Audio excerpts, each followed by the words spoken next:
दोस्तों, हमारे YouTube channel Gita ज्ञान में आपका स्वागत है। आज पूरा विश्व कोरोना वायरस के कहर से कराह रहा है।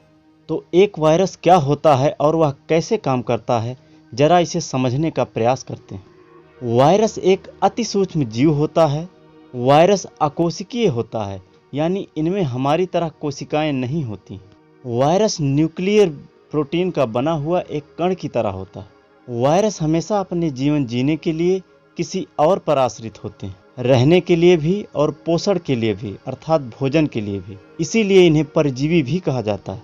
वायरस केवल जीवित कोशिका में ही वंश वृद्धि कर सकते हैं, यानी फैल सकते हैं। जीवित कोशिका के बाहर ये मृत समान होते हैं।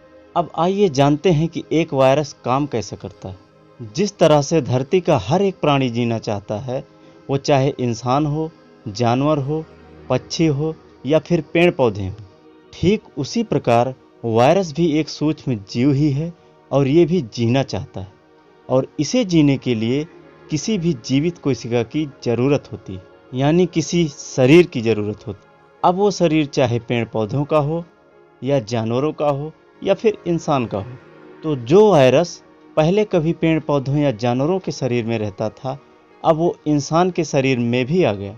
क्योंकि आज इंसान जंगलों को काटता जा रहा है और जानवरों को मारकर खा जा रहा है। जंगलों को कटने की वजह से इंसान और जानवरों के बीच की दूरी घटती जा रही है।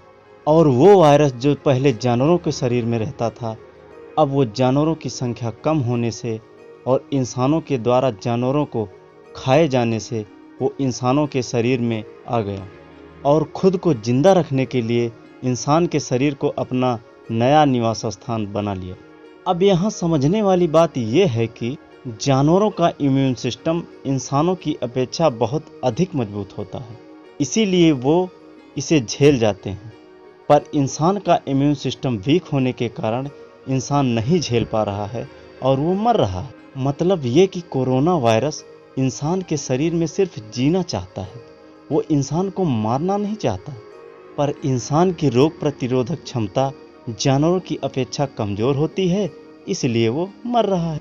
एक रिसर्च के अनुसार पूरे विश्व में लगभग 1500 करोड़ पेड़ हर साल काट दिए जाते हैं। पिछले 12,000 वर्षों में लगभग 46% जंगल काट दिए गए और हर साल इंसान 7200 करोड़ जानवर सिर्फ खाने के लिए मार देता है। इंसान की इसी भूख और लालच का परिणाम ये हुआ कि दिन प्रतिदिन पेड़ पौधों और जानवरों की संख्या कम होती जा रही है और इंसानों की संख्या बढ़ती जा रही है। और यदि हम बढ़ती हुई जनसंख्या को कंट्रोल करने के बारे में गंभीरता से नहीं सोचेंगे, तो प्रकृति को अपने तरीके से इसे कंट्रोल करना पड़ेगा। और प्रकृति का ये तरीका हम इंसान के लिए कितना घातक होता है, ये हम देख ही रहे हैं। अब जरा सोचो, इंसानों ने प्रकृति को इतना दर्द दिया और उसके बदले में प्रकृति ने अपना वजूद बचाने के लिए और इंसानों को उसकी औकात बताने के लिए एक छोटा सा वायरस दे दिया, तो क्या गलत किया? अरे ये कोरोना वायरस तो बहुत छोटा सा वायरस है साहब। इंसान इस धरती पर बहुत बड़ा वायरस है, बहुत बड़ा वायरस।